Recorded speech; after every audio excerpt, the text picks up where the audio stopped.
My name is Tim Ria, host of Digital Health Live at the Digital Health Summit, San Francisco.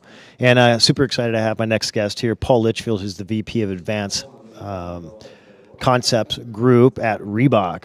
Hey, Paul. Hey, Tim. How are you? Thanks for having me today. So it's so good to meet really interesting characters here who have bright stories. And what we just had on stage was a panel called Killer Partnerships with MC10 and Reebok. So let's hear first about your background and then what was happening on stage. All right, well, my background, I've been at Reebok for nearly 30 years, and my job is to create new product for Reebok. I've been lucky enough to, I founded this group called the Advanced Concepts Group, and actually have been working with it now for a long time.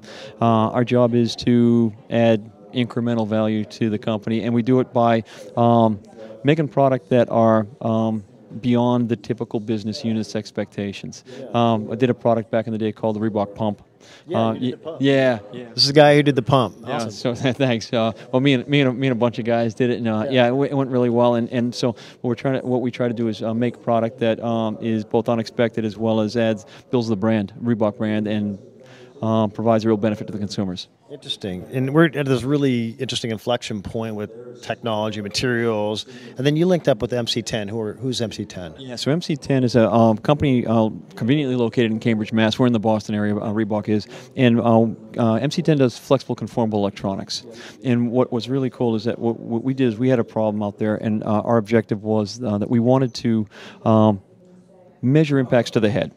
And we decided that we wanted to do it by attaching it to the person, sorry Tim, attaching it to the person and not attaching it to the piece of equipment, the helmet or whatever. And so in partnering up with MC10, what we were able to do was we were able to utilize their flexible platform, their flexible electronics platform, and create a product. So I could use that in my football helmet, my bike helmet, my skateboard helmet. Yeah, and you can also use it for unhelmeted activities. There's a skull cap version, there's a headband version, and what we're doing is we're making a product that is meant to inform you about the force of impact to your head. It doesn't tell you whether you're injured or not. It just takes the guesswork out of the impacts to your head. So let's do a quick demo, you guys, and take a look at what's going on in here. So this is I don't know if your audience can see it, but this is the device, and what it does is it's got an accelerometer, and it's got a gyroscope in it, and then it's got a system, the microprocessors down here, and the microprocessor will indicate a green light, meaning the device is on.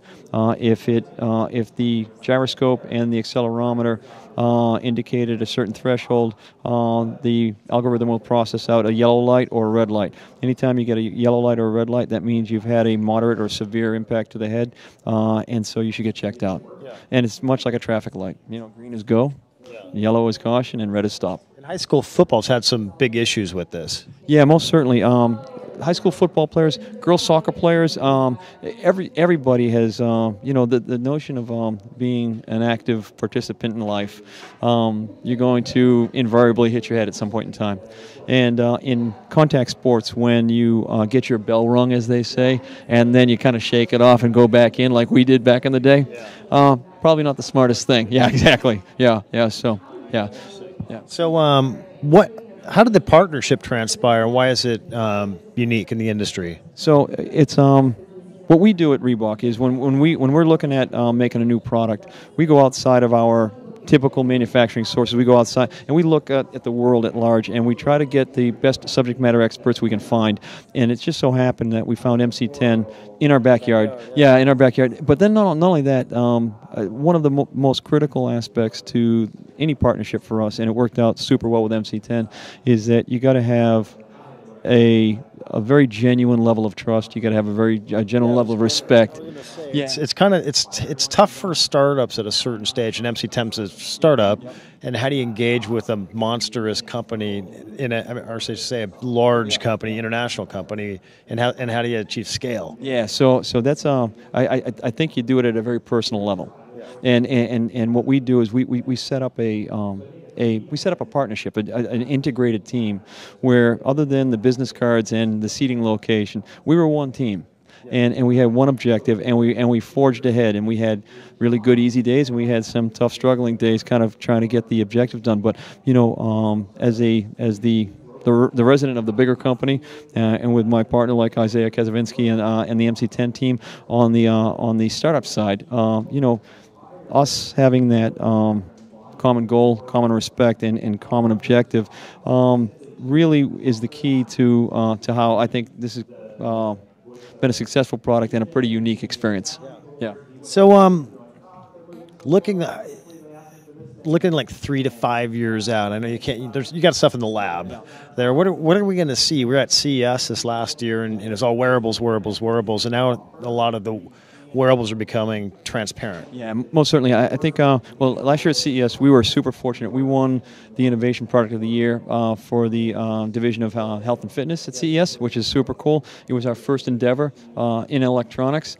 And for that to occur, it was a very unexpected but a really proud moment. And yet, so one of the things that we're going to do at Reebok, in conjunction with partners like MC10, is we're going to come at our wearable fitness electronics in a way that's unique, that's novel, and substantial. And I don't know if we'll ever be fortunate enough to revisit that Innovation Award again with a different product, but we're certainly going to not necessarily follow the crowd. I think our obligation is to make product that has got this sustainability, meaning people want to use it over and over again, and that the product has got a value to them. It needs to be transparent, so it's not, so it doesn't disrupt your normal apparel or things like that. But it also has to be very apparent in how effective it is. So yeah, that's where we're going. Very cool. So, well, you're a super huge resource for the digital family. I appreciate your time, and I'm sure a million people out there are probably going, hey, how do we connect with Paul? Oh, thanks. You can connect with me on LinkedIn at Paul Litchfield, or you can connect with me on my Reebok email, which is paul.litchfield@reebok.com. And and I will read every email and get back to you as soon as possible. So I really appreciate it, and thanks very much, Tim, for your time. This has been great. Appreciate it. Cool. Hey, Paul, thanks a lot, and we will see you probably at CES next year. Yes, sir. We definitely will. Thanks, Tim.